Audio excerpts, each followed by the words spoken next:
je compare la phase équinoxiale, qui est une phase de promiscuité,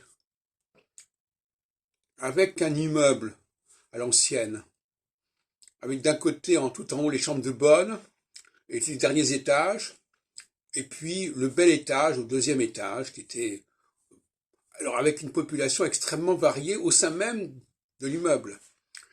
C'est-à-dire mise en évidence par dans le Père Goriot de Balzac, avec cet homme qui va de plus en plus, qui va, à force que sa fortune se dissipe à cause de ses filles, je crois, il va être obligé de monter de plus en plus dans les étages, jusqu'à la soupente, jusqu'aux chambres de bonne, jusqu'aux mansardes, etc.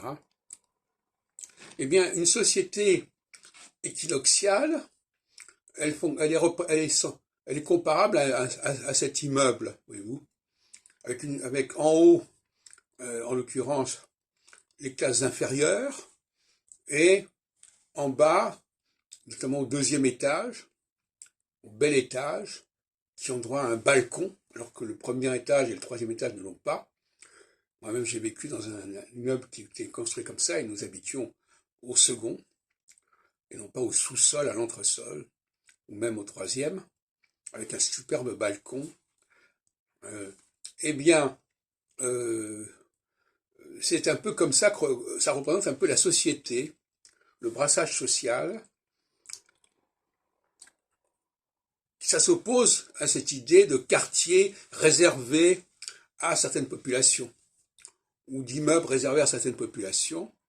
Je sais qu'on a fait cette objection, cette dialectique,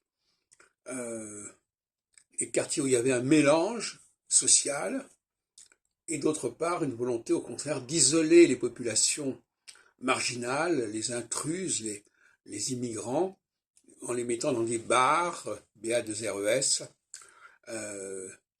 où ils se retrouvaient entre eux, dans une sorte de ghetto.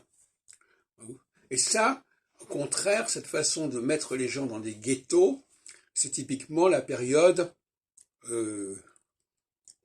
solsticiale.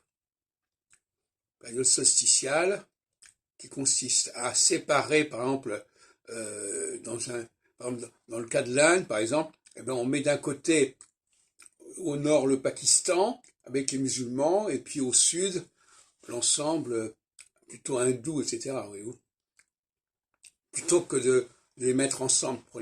Bon. Et en tout état de cause, bon, ben, ça, dans le cas premier de l'équinoxialité, on a des tensions internes, des tensions intestines, qui peuvent notamment l'objet de grèves, voire de choses plus terribles.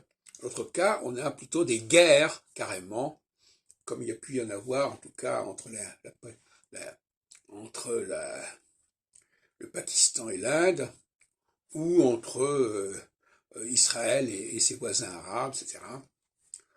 Et en même temps, le problème aussi, c'est de se trouver une solution par l'intégration, notamment en Israël, l'intégration des Arabes au sein même de la société israélienne, et non pas à l'extérieur, etc. Voilà, donc voilà quelques réflexions pour bien se représenter les alternances entre équinoxialité et solsticialité en astrologie sensorielle.